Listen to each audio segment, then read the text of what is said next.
This is the IBJ Podcast for the week of February the 19th, 2024, brought to you by Taft. I'm your host, Mason King. Welcome back to the podcast, everybody. As you know, we discuss retirement planning fairly regularly on the podcast, but in retrospect, it's been a little one-dimensional. We almost always are focused on how to hit a particular number, the amount to have squirreled away that will allow you to maintain your current lifestyle during retirement. And there's a little bit of wiggle room in our definition of lifestyle, but we're usually talking about creature comforts, travel, entertainment, family obligations, and healthcare. What we have not addressed is ambition. If you're a company founder, serial entrepreneur, and or C-suite executive, the ambition that drives you will not vanish the day you decide to give up full-time work and hit the pickleball court. Ambition is part of your mental and genetic makeup, and you need to account for that itch while planning for, quote-unquote, retirement. IBJ personal finance columnist Pete the Planner, aka Peter Dunn, is obsessed with the topic of ambition, and it's frequently something I find myself wrestling with. So in this week's edition of the podcast, we're going to flesh out how retirees can harness their ambitions while widening their definition of the term to help others. We also have a wide-ranging discussion about the nature of ambition, people who use ambition in a constructive way, with several local examples cited by Pete, and those who are focused solely on their own interests. Here's our conversation.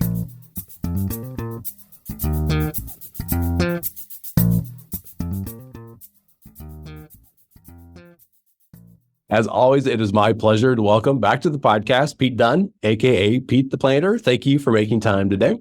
I'm so glad to be here. I noticed that you didn't have me on Valentine's week. You had me the week after Valentine's Day, and I'm taking that as an affront to our relationship. My wife was getting jealous, and it just wasn't a good look. That's fair. That's fair.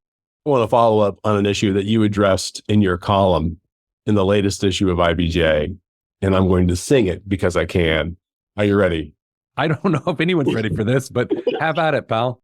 Ambition, ambition, ambition. I'm not going to go up the next note. Ambition. I know it's one of your favorite topics.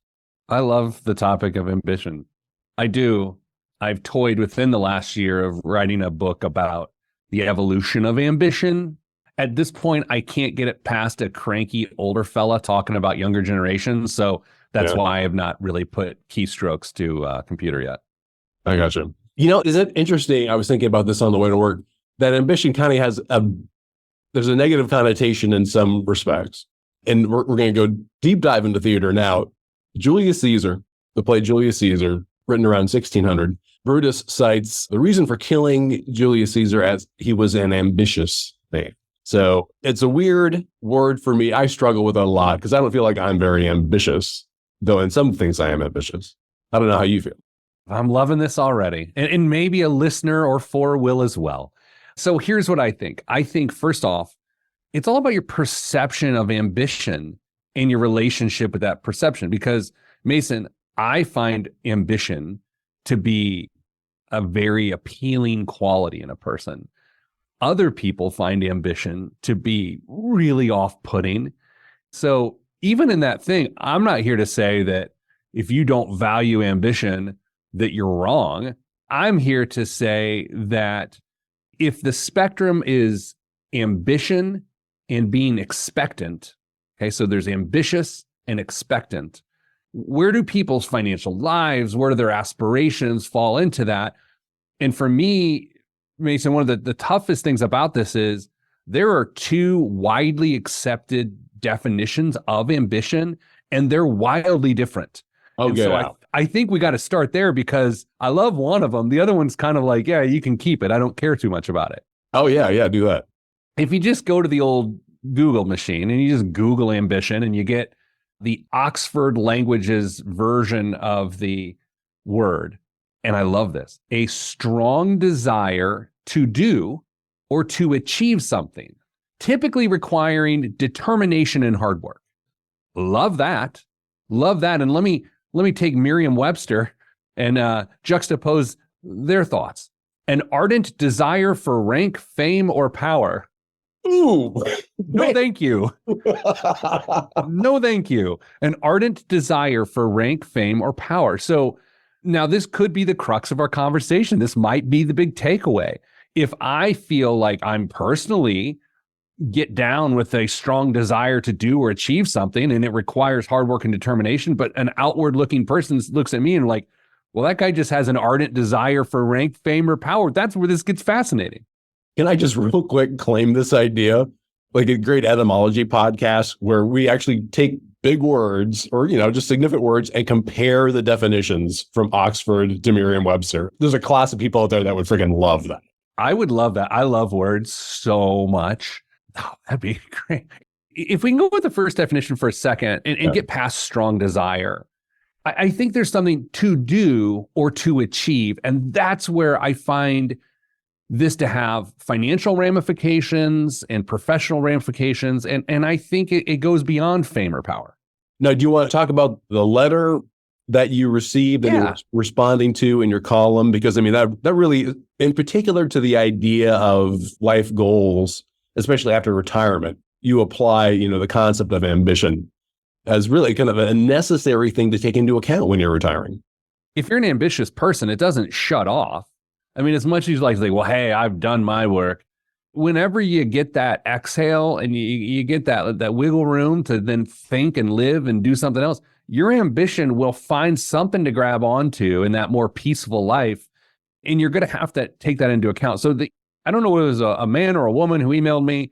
It was very mysterious, as you'll come to find in the column, name withheld. Here's the lowdown. They believe they could sell their business right now for, quote, more money than they could ever use. Or with just a little bit more work and a little bit of luck, they could possibly 3x that, right? So that'd be 3 times more money than they could ever need or want. And so I sort of dug into this idea of based on how the person wrote, there's some ambition. This person is an ambitious person, and they've achieved they've built a business, and they will have achieved financial success. They even said they felt fulfilled and purposeful in their current life. And I started thinking, how does a person evaluate whether to have more money than they ever need or 3 times more money than they ever need through the lens of ambition? And that's where we come to this conversation. So the way that I took it was the way that we normally talk about retirement. Is usually just about hitting a number. Most of our conversations and everything that I read about retirement basically is about how do I get to the number that allows me to maintain my lifestyle, my preferred lifestyle. And that is the end goal. It is not so much like, anything having to do with having ambitious plans afterwards. And, maybe it's like taking the family on a cruise to Turks and Caicos. But, it still falls into the travel golf. Can you go to Turks without Caicos? Honestly, I've never been there. No, I don't know. I don't know either. So maybe this is not a geography podcast. Here's the thing for me. I just don't think a person can shut their ambition off if it's about doing or achieving something. Now, achieving serenity, maybe? I'm not so sure, because with the definition I like, it requires determination. So think of a retired person. Let's think of a very financially successful and business success, and then now they're retired. Where are they going to point determination and hard work? Pickleball? Is that the answer? Is that why pickleball is the hotness these days? I don't know, because I haven't done the pickleball thing. I could tell you that the number of people, that poo-poo the idea of actually playing golf every day, that whole idea is over. Everyone understands that is not a satisfying thing to do. I wouldn't say everyone, but I do agree that is a trend that is not a sustaining trend. I will say I'll carve out an exception for my mom, who loves playing golf. That's always good to carve an exception out for your mom. It's always just actually good journalistic practices. Let's take a quick break to hear from our sponsor. This is the IBJ Podcast. Taft, today's modern law firm, with more than 800 attorneys in 8 primary Midwest markets and the District of Columbia, we provide solutions to the business issues facing middle market and emerging companies alike. We do this through a highly collaborative and inclusive team approach. Taft, the modern law firm. To learn more, visit taftlaw.com. All right, we're back with this week's edition of the IBJ Podcast and my discussion about ambition with Pete the Planner. So what do you think? How does an ambitious person gracefully transition into what in the financial world we call the distribution phase, which is where you're not accumulating money anymore, you're distributing money to yourself to live? Like, what's the manifestation of ambition for those folks? What's interesting is the calculation you have to make when you're planning for retirement and going, look, I know that I'm oriented this way. Pretty much have to decide, what is it that I really want to do? I mean, do I want to be a philanthropist now? I mean, do I want to be a mentor and also help seed other companies? You really have to be real specific, I would assume, because, otherwise you're going to get retired and the money and the goals aren't going to match up. I can speak to this to some element as a business owner and an entrepreneur. I have ambition to succeed that way, but what is present now that wouldn't be present in distribution is the concept of risk. So if you take an ambitious person and risk is on the other side of every decision in a very heavy way, it is possible that sort of unadulterated ambition can take hold because risk isn't party to it. Right. Maybe that's the element. I was going to ask you, in your former life, is it correct to refer to you as a financial advisor in your former life? Yeah, sure. Yeah. Did you ever run into somebody who, after retirement, got ants in their pants and ended up blowing the nest egg on a new enterprise? Yes. Yeah. Yeah. And I think it's because possibly they didn't think enough about this. They didn't think like if you're a high motor person, if you're on that hamster wheel, and you go to get off the hamster wheel, you're going to be looking for another hamster wheel. I think it's very real. Now, I will note that you see certain people in maybe the twilight of their careers, late 50s, early 60s, start to find other interests outside of their work. You start to see the philanthropic side. You start to see, community-driven side, even political side of things. We're not naming name. Again, I'm not a big name the name guy, so we're not going to do that. But I think we've seen some cases here recently, both nationally and locally, where someone has great business success, a very ambitious person, and then the outlet for their ambition becomes political as they then take their money and point it towards that, whether they have success or not. No, we would not want to name names. No. But it's strange how some occurred to me, right? Yeah, that's why I'm not naming names. Super fascinating, right? Suddenly you've got, all the money that you really would ever need, as they would say, and as our writer said. And you think, what I really need to do is, since I've been so successful, is apply that success to public policy. I think that's something that happens. And here's what I think about when I think about these two definitions, different definitions.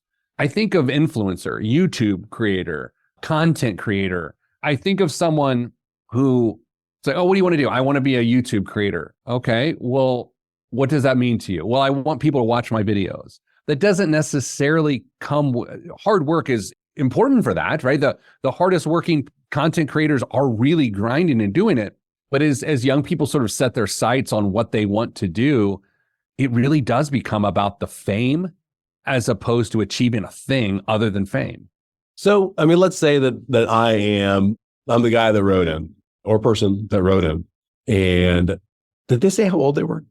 No, but I mean, again, I've been doing this long enough. I just get the sense that they're early 50s. Oh, okay. Gotcha. Yeah. I don't know. Again, it's sort of a weird Carney trick that I have, but early 50s. And maybe 165 pounds. So would you suggest, to people in that situation, what you need basically a retirement mentor. You need to start thinking about how you are going to apply yourself in retirement and really make a plan as you would with any other kind of business. I think it requires 2-3 week vacation, step away from work before you retire or sell your business in this case, and really start to not be on vacation, but to explore opportunities. I think it's a mistake from what I've witnessed, for people to just think that the first day of retirement is just like an extended vacation. So I think there really has to be a plan. You remember when you started your career and maybe you went to a career counselor that said, oh, you could do this or that. And to some degree, you need to either go to a financial advisor that has enough experience with people like you that they can tell you some stories there. But if you don't know, it's a little bit scary. It's a little bit scary if you're like, hey, I got more money than I need. I've achieved what I want. I'm ready to move on for whatever's next. I have no idea what's next. That scares me a little bit because I know a lot of people like that. And it's a meandering couple of years that does not seem that fulfilling from afar. Did you even answer the question? Probably not. I mean, look, you read my columns. It's just an outlet for jokes. No, look, the question was, should I sell it now or should I sell it for 3x? I would never answer that question. What do you think he should do? Or she? What do you think? I don't know. Like, as you said, I don't know what kind of risk was involved in, I don't know what the calculation was, taking a couple of weeks, taking a couple of years to somehow triple the value of the company. That sounded kind of suspect to me. But, I think it depends on your appetite, for risk and your appetite for ambition. If the equation was Mason, you will have all the money you ever need if you sell right now. I'm like, show me the frickin' bottom line. I'm done. I will see you. I got a million things I want to do with my time. Bye. But as we say, for somebody who it has a bent towards doing, was a high motor, the answer is different. I'm kind of with you there. Where I tried to go in the column is maybe the person is finding satisfaction professionally in things that are not so self-centered, like mentoring others or solving a major medical or societal problem. Maybe you're so mission driven that the mission remains incredibly important. But on the surface, I think this is a compelling poll question. I don't think you guys do poll questions, and I certainly don't do poll questions. But would you like more money than you would ever need, or 3 times more money than you would ever need? And it's sort of a trick question, right? I think a lot of people would choose 3 times more money than you would ever need, and I certainly would not. Yeah, me neither. Does being a business owner make retirement more problematic? Right? Because how much time do you have? Well, okay, hold on. Like I'm a paycheck guy. I like knowing what my earnings are going to be from week to week, and then over the next 10 years, I put in my 2-week notice. Everything's set up for me. I'm done. But if you're a business owner, I assume that your wealth is wrapped up in what someone is willing to pay for your company, and that is subject to all different kinds of elements. Yes and no, right? So if you're doing it right, and this is my opinion, although it's a quite informed opinion, you're saving along the way. You were saving like the paycheck guy, right? You are putting money in your 401k. You are putting money in IRAs and 520. You're doing those things in the case that there is never an event, right? An event would be like an acquisition or something like that. But to your point, if you're building your business correctly, you are in fact building it to sell. You're building a marketable property, which you can hand someone a guidebook on how to run it, and there's value in that. So that's the other side of it. And I think in the startup space, the startup culture, those businesses honestly aren't really meant for the owners to make a nice living along the way. They are stripped down to sell. They are not meant to provide a cushy lifestyle. In fact, it's quite the opposite. It's to grow it fast and to get rid of it. So that is a change in sort of business culture for sure. What about you? You started your own business. How many employees do you have? 30. 30. Okay. But I started my business 25 years ago as an individual, and it sort of changed how it goes and those sorts of things. But we are technically a startup, but at the same time, I've been doing this for so long that. Yeah, but you had to make a conscious decision. I'm just not going to provide a service. I want to create this entity and I want it to grow and I want to serve a lot of people. But it's mission driven. It goes back to the earlier thing. Like I've just seen the darkness that is financial chaos for people. And so you're fine making $25,000 a year. Yeah, that's exactly right. That's exactly right. This topic it's interesting to me because I want to explore the negative side of ambition. When people hear of ambition, when they hear of the definition I love, the desire to achieve something or something that requires determination and hard work, and they hear that and they're like, nope, no, thank you. how can we explore that without demonizing those folks because we may or may not agree with them? And I think you suggest somewhere in the column that, I mean, you can kind of marry the idea of ambition with the idea of doing good, the idea of helping other people. Like Melinda Gates is a great example of that, right? People can debate how she got her wealth, but she is one of the most ambitious philanthropists ever. And that is the power of ambition being pointed towards others. And look at the Lilly Endowment, right? It is the ultimate in ambition of going to solve really big problems. And again, that's a positive, beautiful thing that isn't a self-centered ambition. I'm embarrassed. I can't remember the name of Jeff Bezos's former wife. Mackenzie, I believe. Mackenzie, yeah, who is fantastic. I mean, if I paid any more attention to it, I would call her one of my heroes. I mean, how she donates money to causes that I think are really important, and lots of money. I mean, huge swaths of money. And yeah, you're right. That is super ambitious because, I mean, there's a certain amount of vetting that needs to happen. It's work.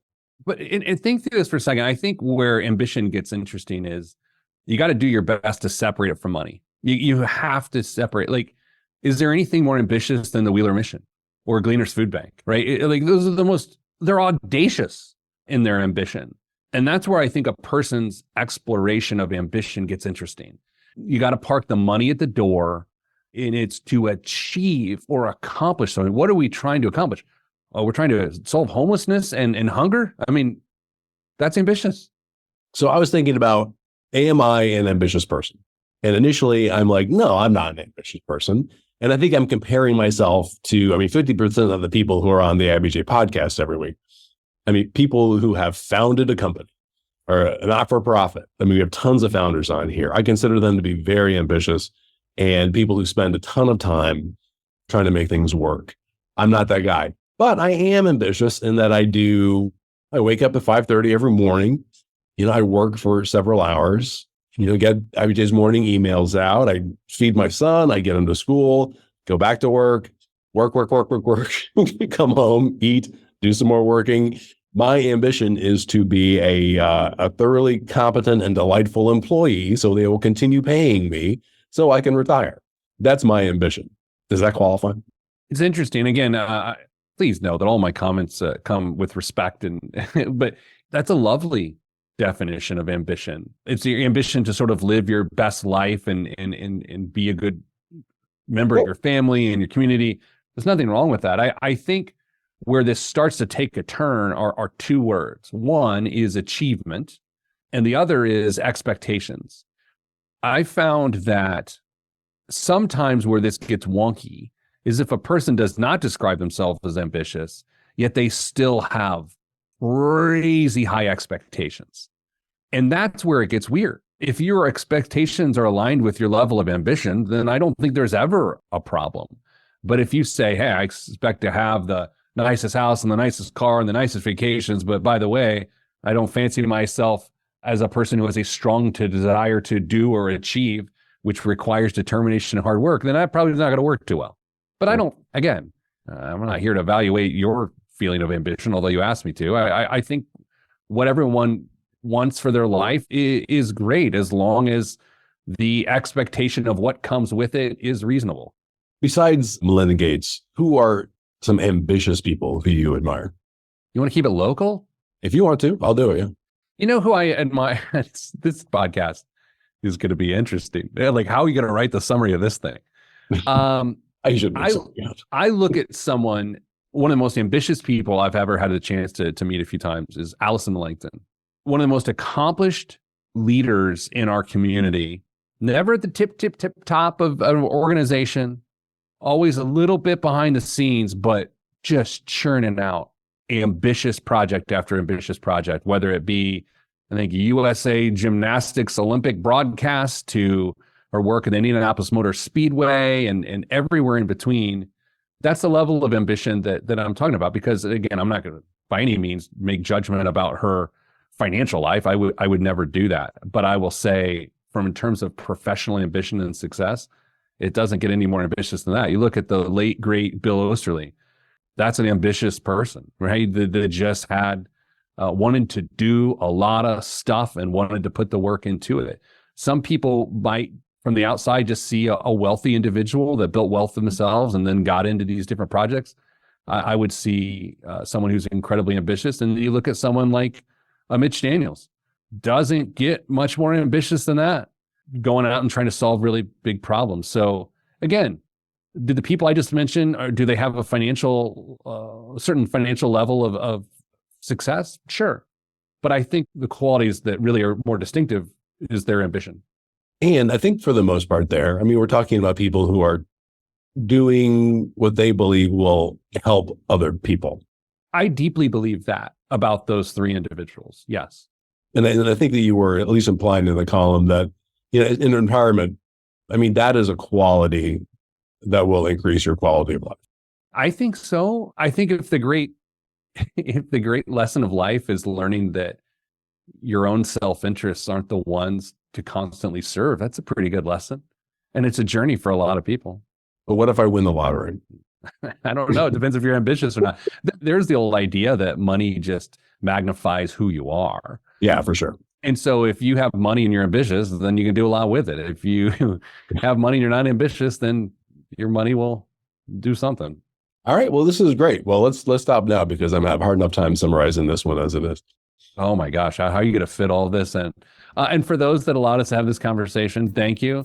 And for those that are going to send me an email and say, yeah, don't write that book, no one will read it, that's fine too. I appreciate that. Okay. Well, let's check in a month or so.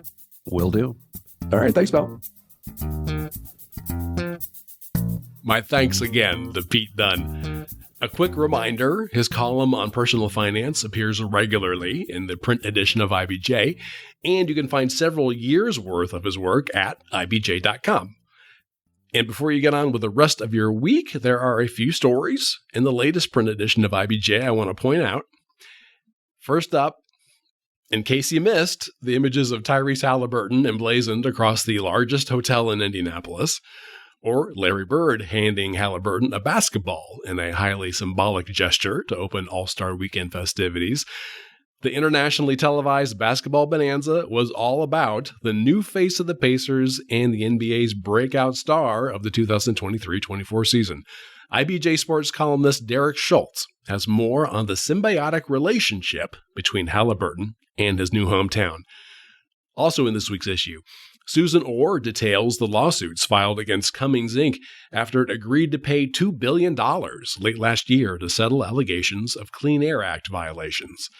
And John Russell reports that the Indiana Donor Network is expanding to meet a surge in demand for transplants. And again, you can find these stories in the latest print edition of IBJ or online at IBJ.com.